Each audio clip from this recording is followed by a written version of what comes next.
Thank you so much for joining us for another edition of All Angles. I'm Dion Jackson Miller, and a very special welcome to our viewers on onespotmedia.com.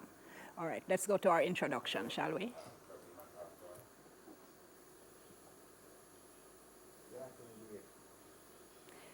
Okay, so coming up in this segment of the program, the Prime Minister has announced a state of emergency for the parishes of Hanover, Westmoreland and St. James. And joining me in studio to talk about that, we have the MP for Western Westmoreland, Stephen McNeil. Also with us, attorney at law Clive Mullins. He's, of course, a former MP for West Central St. James. Gentlemen, thank you so much for coming into studio. We do appreciate it. So, Stephen McNeil, was this inevitable? No, I don't think it was inevitable. You mean a state of emergency? Yes, especially given the lifting of the state of emergency that had been imposed in St. James. No, I don't think that to have a new one, no.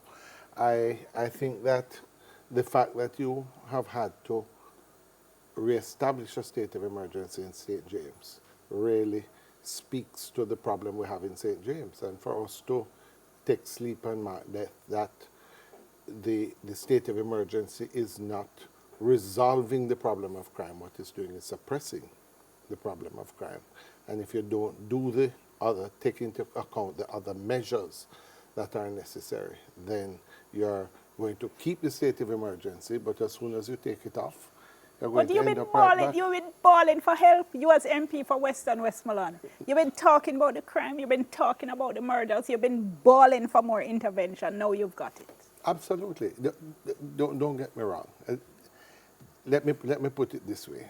Spicy chicken. If I go to Kentucky and decide that I would like to have some original, and I'm really hungry, and I go in and they say there's no original, I have two options. Choose something else, in other words, eat spicy or eat barbecue, or go hungry. The people in Westmoreland are dying, they're in pain, they're afraid, and we need something. I can't allow them to go hungry anymore. So I'll take anything that can be given now, which means I'm eating spicy. Do I believe that that is what is best? Maybe not. But it is a government's responsibility to fight crime, to get it under control. And I believe that we are, or certainly I and the opposition are being as responsible as we can be to ensure that they are able to do that. Right, so they have a responsibility, and this is what they say. But on the menu that has been presented to me, I only have two options. Right, state of emergency or a zone of special operations. We're going to come back to that and the opposition's position in a moment. What do you think, Clive Mullins? You have been one of those voices saying St. James at the time needed a state of emergency. What do you say now? It's unfortunate that they've had to declare another one.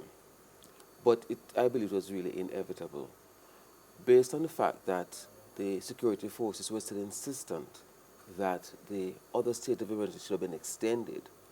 It seems to me that there must be some information, intelligence, or where they are, that would have required that request coming forward.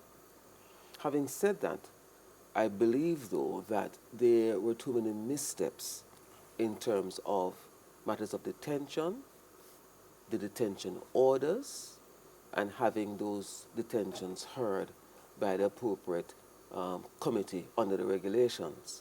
I think the emphasis was far too much on the fact of having a detention and not realizing that the issue of human rights is not just about persons lying prostrate on hot concrete, not about beating people, but the circumstances of their detention and also their right to be heard. So what we saw happening on the last time was that under the regulations, before the committee could review a detention, the detention orders would have been signed by the minister.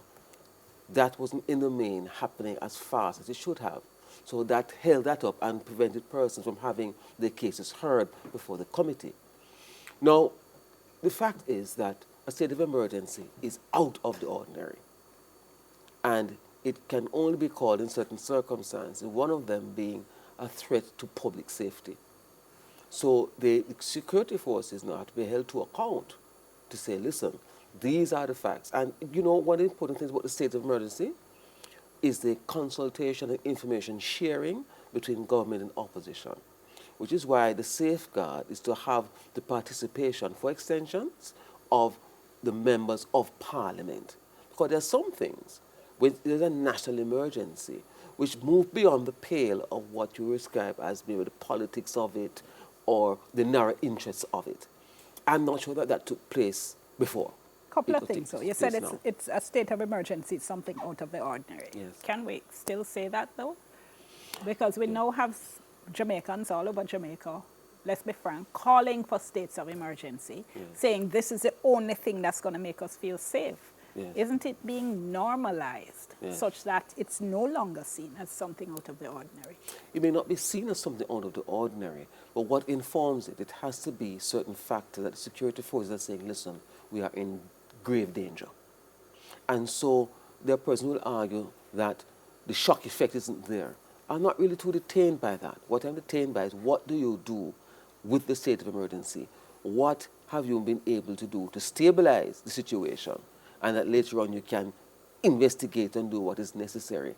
It seems to me that the players who were possibly detained under the state of emergency, when they were able now to come out, they merely took up where they left off. And that requires some investigation. So what have you been doing as security forces? What have you gained since that time? Why it is that they're able to ramp it up in the way that they are ramping it up? So these are some of the questions that the security forces have to answer to the parliament, maybe not publicly, but at least to both houses, so that it can appreciate the nature of the threat and if it's still real. How are you, Dr. McNeil, how are you going to deal with this going forward? Because as you said, your constituents are crying out for help. They want to feel safe.